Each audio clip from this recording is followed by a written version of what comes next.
Good morning students. आज के topic में हम इलेक्ट्रिक जनरेटर को डिस्कस करने वाले हैं। स्टूडेंट्स, इलेक्ट्रिक जनरेटर इस यूनिट का सबसे इम्पोर्टेंट टॉपिक है और एग्जाम में 70% चांसेस इस डेरिवेशंस के या इस टॉपिक के बनते हैं। ओके स्टूडेंट्स, इस टॉपिक को हम कैसे इजीली अंडरस्टैंड कर सकते हैं, उसके लिए हम बेसिकली यहाँ पे कुछ पॉइंट्स डिस्कस करेंगे। उसके बाद मैं उनको एक्सप्लेन करूँगा कैसे आप उसको इजीली लर्न कर सकते हैं। ओके स्टूडेंट, तो हमारे पास बेसिकली इसको लर्न करने के लिए 6 पॉइंट्स हैं जो आपको लर्न रखने हैं। तो पहला जो हमारा पॉइंट होगा वो है आपका यूज और वर्क। इलेक्ट्रिक जनरेटर का क्या यूज होता है या इलेक्ट्रिक जनरेटर का वर्क क्या है।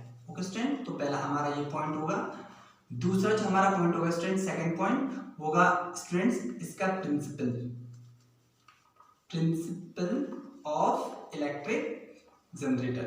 ओके स्टूडेंट, थर्ड हमारा जो पॉइंट होगा स्टूडेंट वो होगा construction.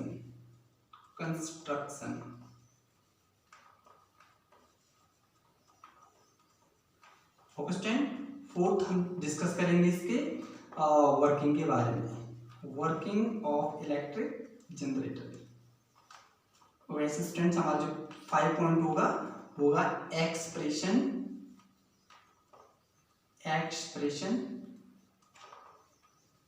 For induced EMF. Expression for induced EMF. और लास्ट जो आपका पॉइंट होगा स्टूडेंट वो होगा आपका diagram.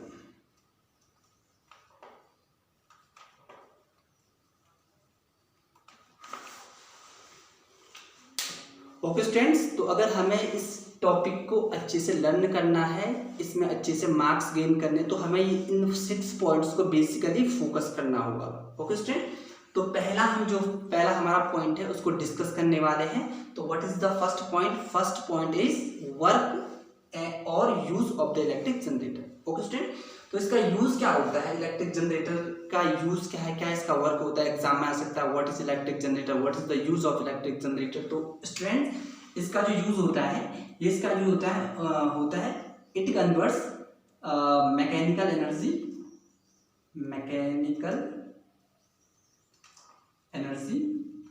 Into electrical energy. Okay student, mechanical energy को किस एनर्जी में कन्वर्ट करता है? ये मैकेनिकल एनर्जी को इलेक्ट्रिकल एनर्जी में कन्वर्ट करता है। ओके स्टूडेंट, तो what is the use of the electric generator? Electric generator converts mechanical energy into electrical energy. Okay students, अब यहाँ पे आप देखोगे ये मैकेनिकल एनर्जी को इलेक्ट्रिकल एनर्जी में कैसे कन्वर्ट करता है। तो स्टूडेंट्स देख लो, यहाँ पे ये बीच में हमने एक रेक्टेंगुलर कॉइल ले रखी है।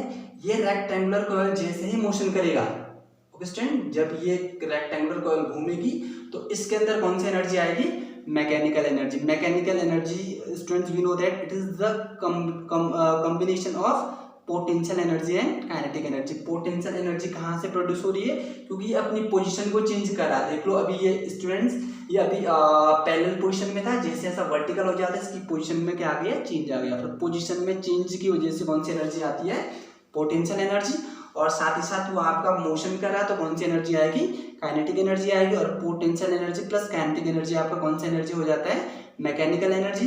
तो जैसे ही हमने इसको मैकेनिकल एनर्जी प्रोवाइड कराया तो अकॉर्डिंग टू दिस फेनोमेनन अब क्या हो जाएगा स्टूडेंट? वो उस मैकेनिकल एनर्जी को किस में कन्वर्ट कर लेगा? वो उसको कन्वर्ट करेगा इलेक्ट्रिकल एनर्जी में। तो what is the use of the electric generator? तो electric generator is use to convert electrical energy into mechanical energy. Okay student, तो इसके बाद हम डिस्कस करने वाले हैं इसके second point. What is the second point? Second point is principle of the electric generator. तो स्टूडेंट्स आपको इसके प्रिंसिपल को याद रखना है। इसका प्रिंसिपल क्या होता है? तो इसका जो प्रिंसिपल होता है it is based on the principle of electromagnetic induction.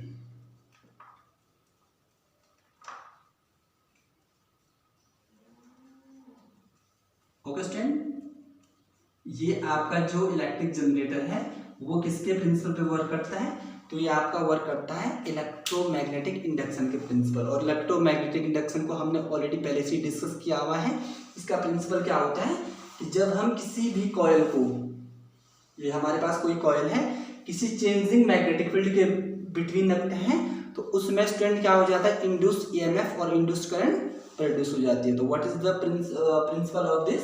तो it is based on the principle of electromagnetic induction, that is whenever magnetic flux linked with the coil changes induced EMF produced in the coil, या हम इसको ऐसे भी कह सकते हैं when a rectangular coil, rotating rectangular coil placed inside a magnetic field, it produce induced EMF. Okay student, तो ये आपका प्रिंसिपल हो गया। Now student we will discuss on its construction। Construction में हमें देखना है स्टूडेंट्स कि ये जो आपका इलेक्ट्रिक जनरेटर होता है वो उसके पार्ट्स कौन कौन से होते हैं। इलेक्ट्रिक जनरेटर को बनाने के हमने क्या क्या चीजें यहाँ पे यूज कर रखी है। तो स्टूडेंट हम यहाँ पे इसके कंस्ट्रक्शन को देखने के लिए यहाँ डायग्राम में देखेंगे।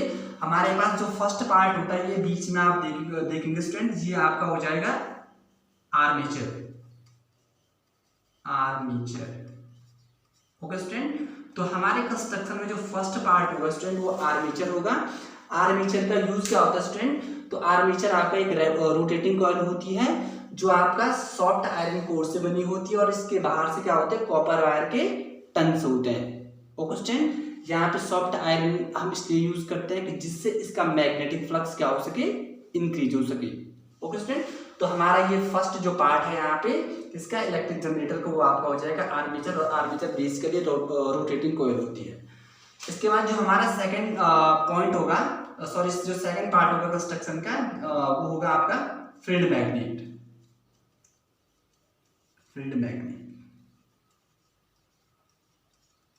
ओके स्टूडेंट, तो आप यहाँ पे देखोगे ये फील्ड मैग्नेट यहाँ पे हमने नॉर्थ और साउथ दे रखा है। What is the use of this field magnet? तो स्टूडेंट जो फील्ड मैग्नेट होता है वो यहाँ पे magnetic strong magnetic field produce करता है। किसके लिए? ये जो आपका यहाँ पे आर्मेचर है उसके लिए, जिससे ये जो आपका ये रेक्टेंगुलर कॉइल है वो क्या हो जाएगा, कंटिन्यूसली यहाँ पे रोटेट हो सकता है। इसके बाद स्टूडेंट्स हम यहाँ पे जो थर्ड पॉइंट है वो डिस्कस करने जा रहे हैं। ये आपके होते हैं slip rings. This is R1 and R2। Okay student, अब आप देखोगे यहाँ पे ये स्लिप रिंग्स का यूज क्या होता है student?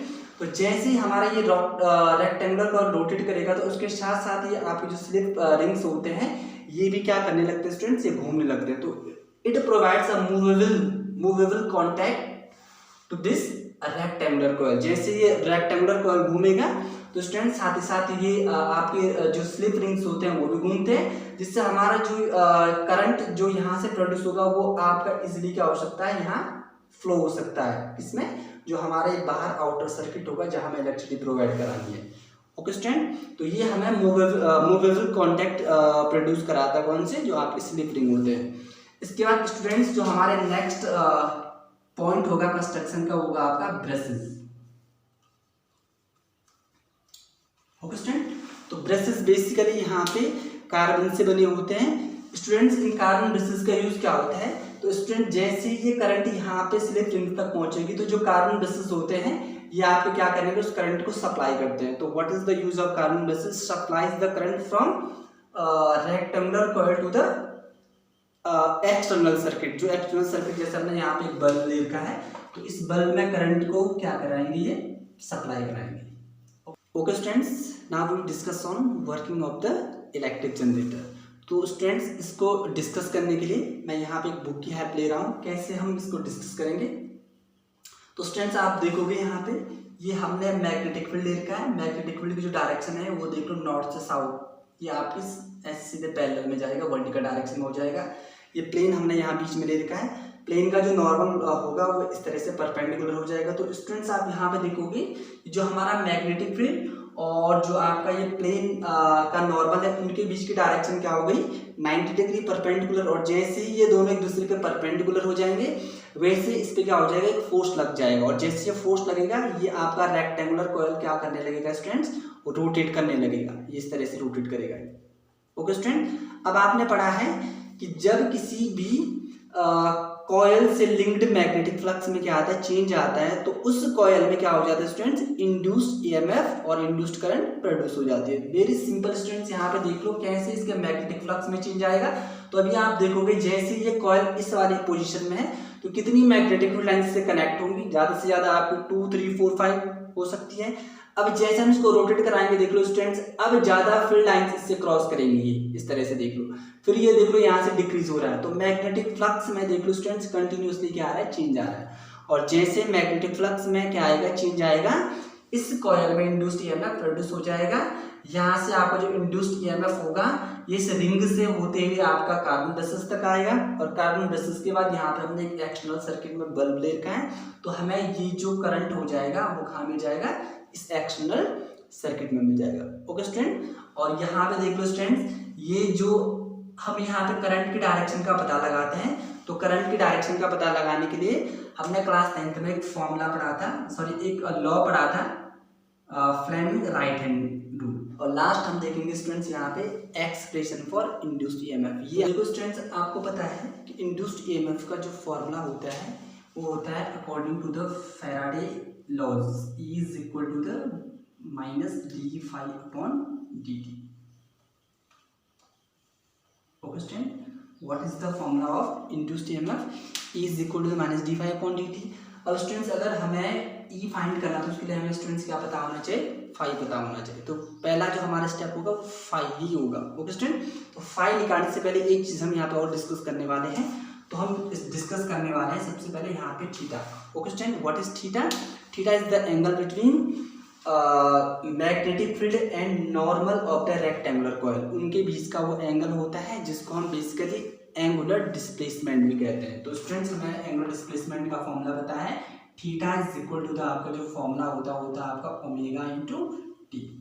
Okay student, what is omega, omega is angular velocity, T is time. आपको यहाँ पे कुछ स्पेशली ये हमने लिखा नहीं है स्टूडेंट्स, ये आपको आपने सिंपल फॉर्मूला पढ़ा हुआ है, speed is equal to the distance upon time, वहीं से हमने ये फॉर्मूला डिराइव किया हुआ है, speed is equal to the distance upon time.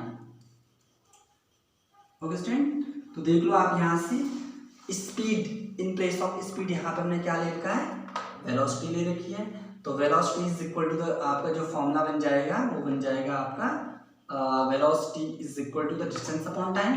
तो यहाँ से अगर हमें डिस्टेंस यानी कि डिस्प्लेसमेंट फाइंड करना तो डिस्प्लेसमेंट इक्वल हो जाएगा स्पीड इनटू टाइम। तो ये आपका यहाँ से फॉर्मूला निकल गया। नाउ स्टूडेंट हमें सेकंड जो स्टेप होगा वो फाइंड करना है मैग्नेटिक फ्लक्स। तो स्टूडेंट्स आप यहाँ पे देखोगे हमारा जो सेकंड स्टेप होगा मैग्नेटिक फ्लक्स। मैग्नेटिक फ्लक्स कहाँ से यहाँ पे निकल रहा है, तो स्टूडेंट्स हमें पता है कि जैसे ये कॉइल यहाँ पे रोटेट करेगा तो इसमें एक चेंजिंग मैग्नेटिक फ्लक्स प्रोड्यूस हो जाएगा।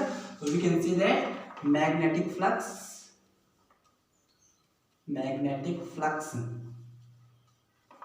linked with the coil. Okay student, magnetic flux linked with the coil। कितना मैग्नेटिक फ्लक्स यहाँ पे रेक्टेंगुलर कॉइल के साथ लिंक हुआ। Now student we know that phi is equal to the formula, वैसे basically क्या होता है आपका B A cos theta, this is the formula of magnetic flux. लेकिन स्टूडेंट्स हमने पढ़ा है कि जो आपके ये रेक्टेंगुलर कॉइल है इसमें बहुत सारे टर्न्स होते हैं। सपोज हम कह रहे हैं कि इसमें नंबर ऑफ टर्न्स है आपके स्मॉल n, तो आपका जो फॉर्मूला बन जाएगा N B A cos theta. Okay student, now N B A cos theta, what is the value of theta, in place of theta student हम क्या लिख सकते हैं omega t.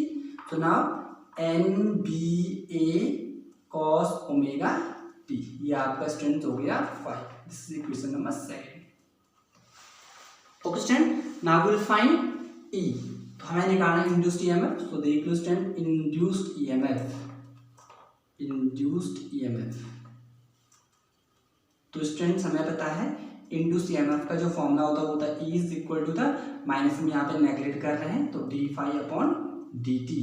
Okay student, now E is equal to the d upon d t, और what is the student value of phi, तो N B A cos omega T.